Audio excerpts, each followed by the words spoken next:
কয়েকদিন আগে আমরা খালা ভাগ্নেরা হালকা রিফ্রেশমেন্টের জন্য একটু ঘুরতে বের হই। পার্সোনাল লাইফের ব্যস্ততার কারণে কোথাও যাব যাব প্ল্যান করেও যাওয়া হয় না, বাট ফাইনালি আমাদের এই প্ল্যানটা সাকসেসফুল হলো। সো আমরা চলে গিয়েছিলাম একটা প্যান এশিয়ান রেস্টুরেন্টে, যেটার নাম হচ্ছে ইজাকায়া। এই রেস্টুরেন্টের ইন্টেরিয়র ডেকোরেশনটা এত বেশি অ্যাস্থেটিক, ফার্স্টে আমাদের ঢুকে নেগেটিভ ফিলিং লাগছিল যে আমরা যতটা বাজেট নিয়ে এসেছি এই বাজেটে তেমন প্রপারলি কিছু খেতে পারবো না, but the price was quite reasonable. এরই মধ্যে একজন স্টাফ আমার ছোট বোনকে আস্ক করে বসে আমরা তিনজন বোন কিনা, যেটা আমার কাছে খুবই মজা লেগেছিল। দেন আমরা আমাদের খাবার অর্ডার করার জন্য মেনিউটা ঘাটাঘাটি করছিলাম। ওদের মেনিউটা ডিজিটাল সিস্টেমে ছিল, যেটা আমার কাছে খুবই ইন্টারেস্টিং লেগেছিল।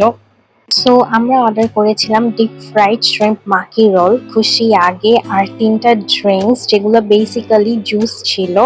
দুইটা ছিল ম্যাঙ্গো জুস আর আরেকটা ছিল মিক্সড ফ্রুট জুস। খাবার ওভারঅল মজা ছিল, বাট এই জাপানিজ চিজ কেকটা একদম বেস্ট ছিল। And yeah, the experience was quite nice. Bye bye.